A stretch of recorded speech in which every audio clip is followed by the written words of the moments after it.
В Ухтинскую городскую поликлинику пришли 13 новых медиков. Из них 4 врача и 9 специалистов среднего звена. Среди новых докторов ухтинцы и приезжие из других городов республики и регионов с опытом и без. Для всех в любом случае это новый этап жизни. Как адаптируются специалисты на новом месте работы, узнала Виктория Науменко. 13 новых специалистов – это настоящий подарок для Ухтинской поликлиники. Проблема дефицита кадров, увы, остается. Важно, что в этом году пришли крайне востребованные участковые терапевты. Они на расхват в любом медучреждении. И молодые специалисты Ухтинской поликлиники уже успели это почувствовать на себе, хотя и работают чуть больше месяца. Нагрузка и высокий темп работы – основное, к чему приходится привыкать, делится участковый терапевт Юлия Беляева. Хотя молодых медиков стараются вводить в работу плавно. В других учреждениях, с кем мы общаемся, их, то есть, посадили все, и на них прям очень много всего навалили сразу. Они, естественно, пытаются выкарабкаться из этого. А нас как-то все-таки плавно вводит. То есть у нас сначала был шаг там полчаса, и мы на пациента всего полчаса тратили. Потом, по 20 минут. То есть они нас постепенно вводят, но у нас нет того, что мы садимся, и там у нас на пациента, грубо говоря, там 10 минут.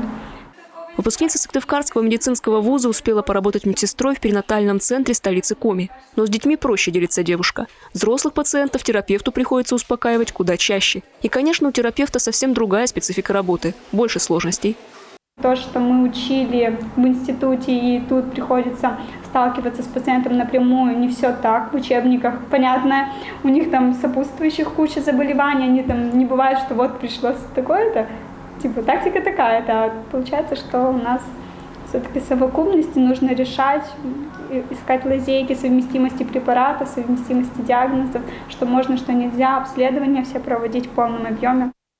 Осваивать нюансы работы с пациентами участковый фельдшер Данил Бабуров. Молодой человек в этом году закончил Ухтинский медколледж. Ранее он уже работал на практике в колл-центре Ухтинской поликлиники. Так что коллектив в целом знаком, но специфика работы фельдшером своя. Впрочем, пока молодого медика смущает только обилие бумажной работы, а с людьми ему легко. В целом ожидания с реальностью совпали. Очень нравится работать. Есть всякие пациенты, но в основном все положительные, добрые, отзывчивые. В этом году в Ухтинскую поликлинику пришли 4 участковых терапевта и 9 специалистов среднего звена, 2 фельдшера, 6 медсестер и акушерка.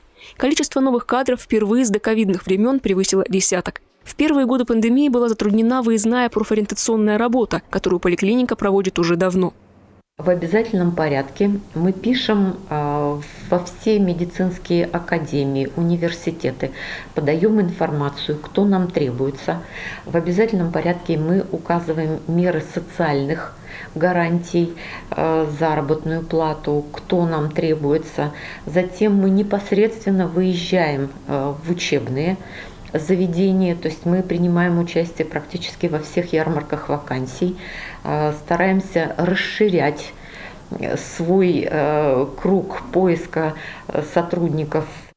Сейчас Ухтинская поликлиника плотно сотрудничает по кадровым вопросам с Ухтинским, Сыктывкарским колледжами, с Курским, Пермским, Кировским, Ижевским, Санкт-Петербургским, Ярославским медицинскими вузами, и география будет расширяться. Так в ближайших планах привлекать специалистов из медицинской академии города Иваново.